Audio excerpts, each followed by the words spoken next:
Kepler est un astronome allemand qui, au début du XVIIe siècle, a énoncé 3 lois qui décrivent le mouvement des planètes du système solaire. La première de ces lois nous dit que les planètes tournent autour du Soleil en décrivant des ellipses. Avant d'aller plus loin, il nous faut donner la définition mathématique d'une ellipse et préciser quelques termes de vocabulaire. La définition mathématique d'une ellipse est la suivante. Soit f et f', deux points distincts du plan. On appelle ellipse de foyer f et f' l'ensemble des points M du plan, tels que fm plus f'm égale constante. Pour comprendre cette définition, le mieux est de nous en servir pour tracer une ellipse, comme le fait un jardinier qui veut tracer les contours d'un massif de fleurs. Un jardinier qui veut tracer une ellipse commence par planter 2 bâtons dans le sol, qui seront les 2 foyers de son ellipse. Puis il se munit d'une corde, dont la longueur est supérieure à la distance entre les foyers. Il attache cette corde aux 2 bâtons qu'il a plantés dans le sol, et il tend cette corde à l'aide d'un 3e bâton placé en M, qu'il va déplacer sur le sol pour tracer les contours de son massif. Voilà la situation. En jaune, la corde attachée aux 2 bâtons plantés l'un en F, l'autre en F'. Cette corde est plus longue que la distance FF'.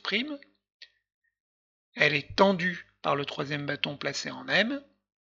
Et lorsque le jardinier déplace ce 3e bâton sur le sol, il trace la courbe blanche qui est ici, qui obéit exactement à la définition qui est au-dessus, puisque c'est l'ensemble des points M du plan, tels que la somme des distances fm et f'm reste constante. Cette constante, c'est tout simplement la longueur de la corde tendue. Lorsqu'il a effectué un tour complet, le jardinier a tracé une ellipse parfaite. Une ellipse possède un centre de symétrie, c'est le point O qui est ici sur la figure. Son grand axe, c'est le segment AA' qui est ici, de longueur 2A. Attention, petit a, c'est donc la longueur du demi-grand axe, et on définit de la même manière le petit axe, c'est le segment BB' avec sa longueur 2B.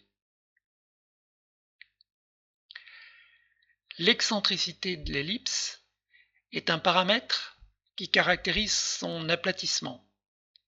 Ce paramètre est lié à la distance entre les foyers et le centre de symétrie. Plus les foyers sont éloignés du centre de symétrie, plus ils sont excentrés, plus l'ellipse est aplatie. Inversement, lorsqu'on diminue l'excentricité, c'est-à-dire lorsqu'on rapproche les foyers du centre de symétrie, l'ellipse est moins aplatie et à la limite, si les deux foyers sont confondus avec O, l'ellipse est une ellipse particulière qui est un cercle. Maintenant que nous connaissons la définition d'une ellipse, la première loi de Kepler est facile à comprendre. Les planètes décrivent des ellipses dont le Soleil occupe l'un des foyers. J'ai représenté ici l'orbite assez elliptique d'une planète, représentée en bleu. Le Soleil en jaune est situé à l'un des 2 foyers de l'ellipse, l'autre foyer étant inoccupé. Le point de l'orbite le plus proche du Soleil est appelé périhélie. Le point le plus éloigné est appelé aphélie. Ces 2 points ne sont rien d'autre que les extrémités du grand axe de l'ellipse. Sur le schéma suivant, qui est à l'échelle, j'ai représenté les orbites des 5 planètes les plus proches du Soleil. Bien que ces orbites soient en toute rigueur des ellipses, on s'aperçoit que leur excentricité est faible, si bien que, en première approximation, on peut les considérer comme circulaires. Mais les planètes ne sont pas les seuls objets qui tournent autour du Soleil. Il existe d'autres objets qui ont des orbites elliptiques, franchement elliptiques, c'est le cas des comètes. J'ai représenté ici une partie de l'orbite de la comète de Halley. Il n'est pas nécessaire d'avoir l'intégralité de l'orbite pour s'apercevoir qu'elle est très elliptique. Pour vous donner une idée, l'aphélie est 60 fois plus éloignée du Soleil que ne l'est le périhélie. C'est donc une orbite très elliptique. La deuxième loi de Kepler, quant à elle, elle s'énonce comme suit. Le rayon vecteur liant le centre du Soleil au centre d'une planète balaye des aires égales pendant des durées égales. Alors j'ai supposé ici une planète dont l'orbite serait très elliptique. Le Soleil en jaune est au foyer et le segment de droite blanc qui relie le centre des deux objets, c'est ce que l'énoncé de la deuxième loi appelle le rayon vecteur. J'ai dessiné également une horloge qui va nous permettre de visualiser l'écoulement du temps.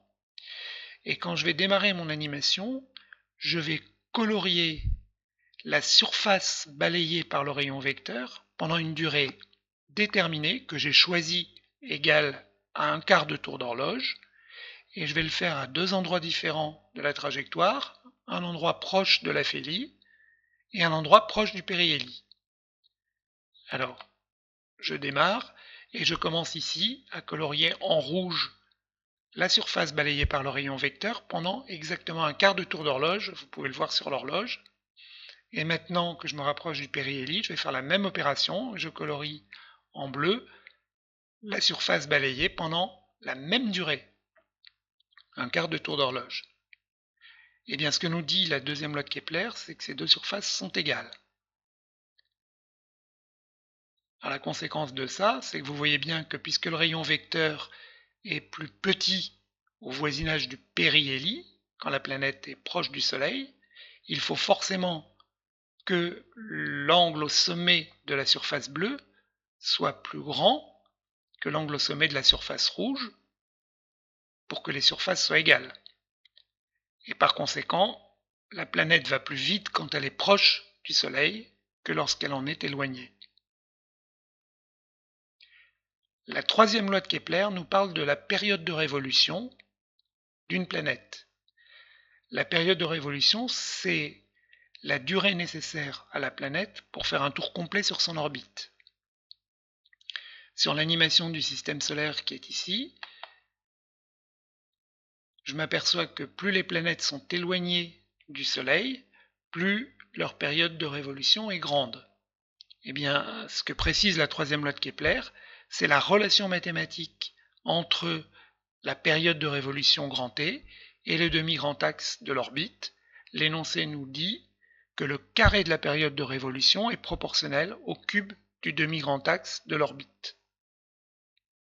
Mathématiquement, ça se traduit par la relation t carré sur a cube égale constante pour toutes les planètes qui tournent autour du Soleil.